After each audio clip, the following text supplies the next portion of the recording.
Hello दोस्तों, आपका सामान्य विज्ञान सीरीज में आपका फिर से स्वागत है। प्रश्न संख्या 126 पर चलेंगे। निम्न में से कौन सी गैस वायु से हल्की है? बताइए दोस्तों, निम्न में से कौन सी गैस वायु से हल्की है? Oxygen, ammonia, propane, chlorine. तो अमोनिया जो है वायु से हल्की गैस है दोस्तों। प्रश्न संख्या 127, निम्नलिखित में से कौन सी गैस वायु को सबसे अधिक प्रदूषित करती है दोस्तों? बताइए दोस्तों 127 का उत्तर। तो कार्बन मोनोऑक्साइड सबसे ज़्यादा वायु को प्रदूषित करती है।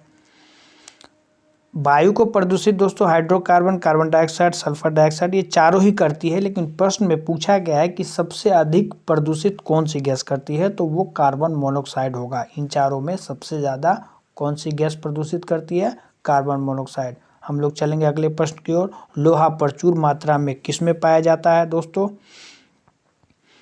तो हरी सब्जियों में। किस में पाया जाता है दोस्तों? हरी सब्जियों में लोहा सबसे अधिक पाया जाता है। प्रश्न संख्या 129, तांबा मुख्य रूप से विद्युत चालन के लिए प्रयोग किया जाता है। क्यों किया जाता है दोस्तों? इसका कारण क्या है? इसका कारण है इसकी विद्युत प्रतिरोधकता निम्न होती है। रेजिस्टेंस इसमें क्या होता है दोस्तों? कम होता है।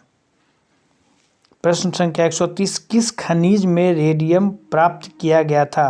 किस खनिज से रेडियम प्राप्त किया गया था दोस्तों?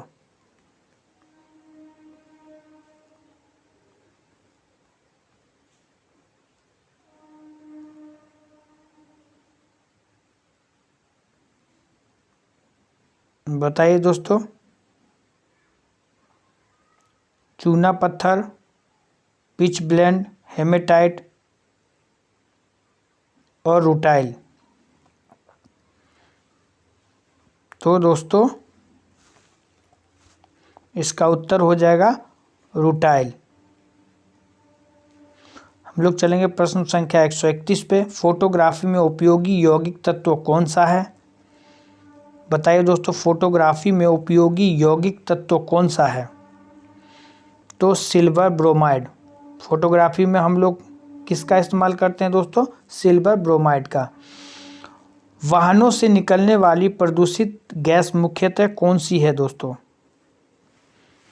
तो कार्बन मोनोऑक्साइड है। भारत में मीथेन गैस का एक बड़ा स्रोत क्या है दोस्तों? बताइए। मीथेन गैस का एक बड़ा स्रोत क्या है दोस्तों? गेहूं का खेत। क्या है दोस्तों? गेहूं का खेत। प्रश्न संख्या 134, मानव शरीर में यूरिया सबसे अधिक किस में होता है? बताइए दोस्तों, यूरिया सबसे ज़्यादा रक्त में होता है, हमारे ब्लड में।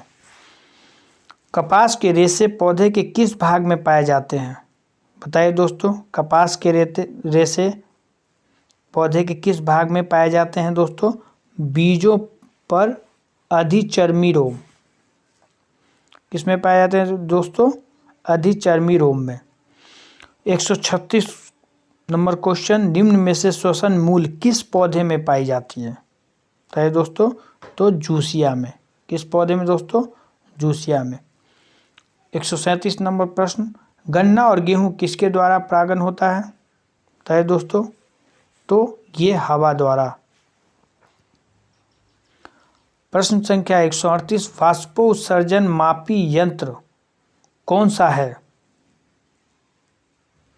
तो इसका उत्तर हो जाएगा दोस्तों पोटोमीटर। क्या हो जाएगा दोस्तों? पोटोमीटर।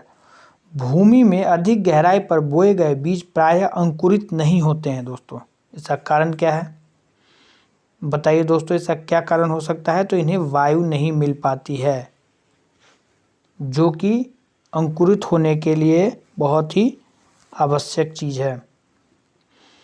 प्रश्न संख्या 140, मानव शरीर में एंटमीबा हिस्टोलिटिका कहाँ पाया जाता है? बताइए दोस्तों। तो ये आंत में पाया जाता है, मानव के आंत में पाया जाता है। 141, मानव के आंसू में कौन सा एंजाइम होता है जिससे जीवाणु मर जाते हैं दोस्तों? बताइए। तो लाइजोजाइम होता है। कौन सा एंजाइम होता है दोस्तों? लाइजोजाइम। 142 प्रश्न संख्या, मानव शरीर की किस ग्रंथि को मास्टर ग्रंथि कहा जाता है दोस्तों? बताइए। तो पीयूष ग्रंथि को मास्टर ग्रंथि कहा जाता है। किसका अधपका कच्चा मांस खाने से फीता कृमि मनुष्य की आंत में पहुंचता है? बताइए दोस्तों। तो सूअर का मांस खाने से।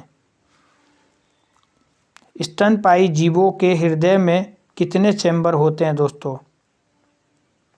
2, 3, 4, 5। बताइए दोस्तों। 4। मैमल्स में कितने होते हैं दोस्तों? कितने चैम्बर का हार्ट होता है? 4 चैम्बर्ड हार्ट। प्रश्न संख्या 145। पेसमेकर का संबंध शरीर के किस अंग से है? बताइए दोस्तों। तो यह है हृदय से। मानव शरीर में रुधिर बैंक का कार्य कौन करता है? तिल्ली। प्रतिवर्ती क्रियाओं का नियंत्रण केंद्र कहाँ होता है? बताइए दोस्तों। तो कशेरुक रज्जु में। प्रश्न संख्या 148। निम्न में से कौन सा फूल सूर्य की दिशा में गति करता है? तो वो है सूरजमुखी।